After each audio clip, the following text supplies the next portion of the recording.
بچه ها اومدم با یه ویدیوی جدید.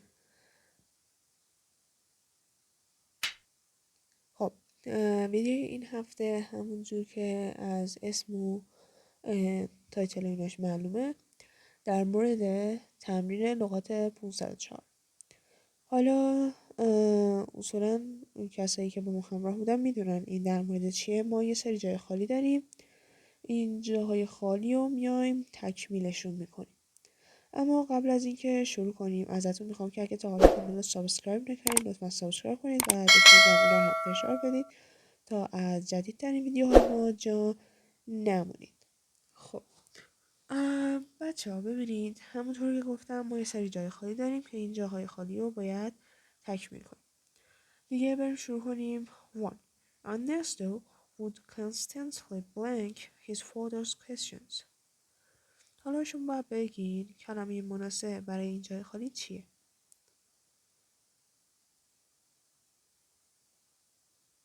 ایگنور کلمه مناسب اینجا هست و معنی این جمله هم میشه ارنستو دائما از سوالات پدرش رو نادیده میگیره.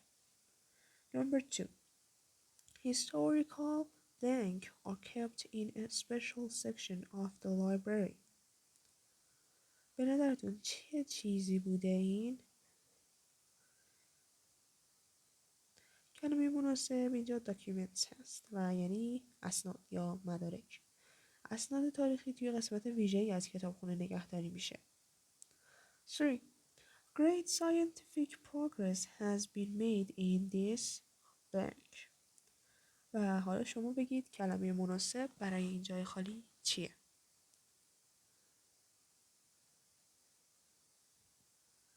کلمه مناسب اینجا کلمه century هست به معنی قرن و میگه که پیشرفت‌های علمی بزرگی توی این قرن حاصل شده که درسته. 4. The massive wrestler accepted the blank of the newcomer. بچه ها رسلر همونطور که شاید بدونید شاید هم ندونید به معنای کشتیگیره. چالش، یه کشتیگیر بزرگ این چالشه، این که یه تازه وارد بیاد رو قبول کرد یا اونو پذیرفت. Number 5.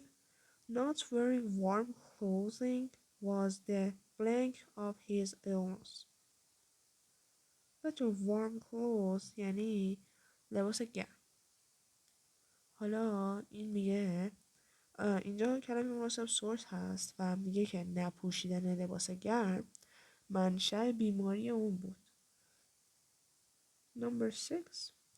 When do you expect to blank your investigation of the case?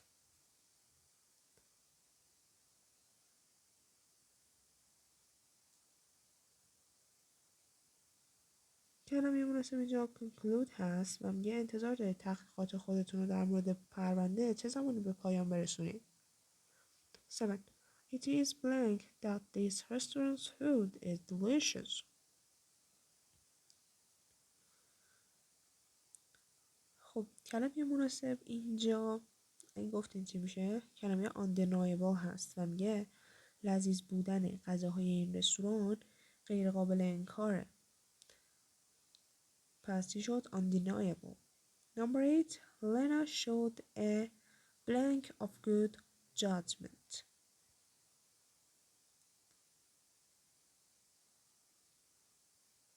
کلمه مناسب اینجا کلمه lack هست و معنی این جمله هم به این صورت میشه که لنا عدم قضاوت خوبی نشون داد.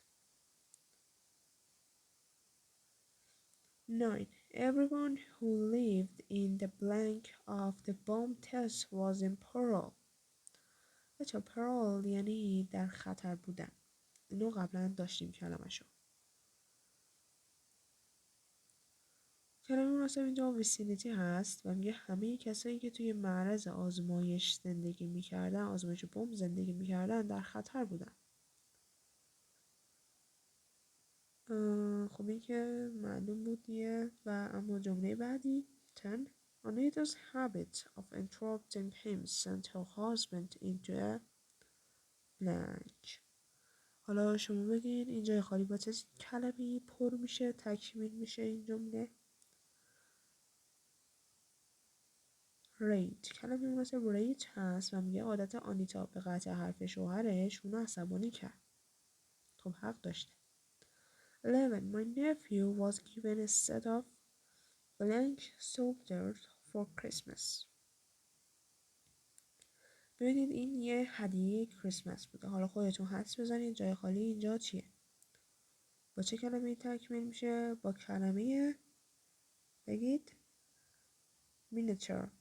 و میگه به برادر زادم برای کریسمس یه مجموعه از سربازان مینیاتوری داده شد. همونجور که میبینید این جمله مجهوله یا was given. اصلا معلوم نیست که کی این کارو کرده. فقط میگه که این بهش داده شده. این یه جمله مجهوله. و اما آخری 12 when you are tired it's hard to blank staying in bed all day.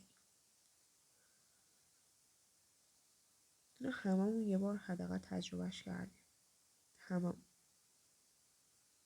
کلمه مثل resist هست یعنی مقاومت کردن. میگه وقتی خسته ای مقاومت در برابر موندن توی تخت خواب در تمام روز سخته. خب واقعا راست میگه. وقتی آدم خسته است دلش میخواد کل روز رو بگیره بخوابه تو تختش، اصلا نمیخواد پاشه. بچه‌ها خیلی ممنون که تا اینجای ویدیو همراه هم بودین.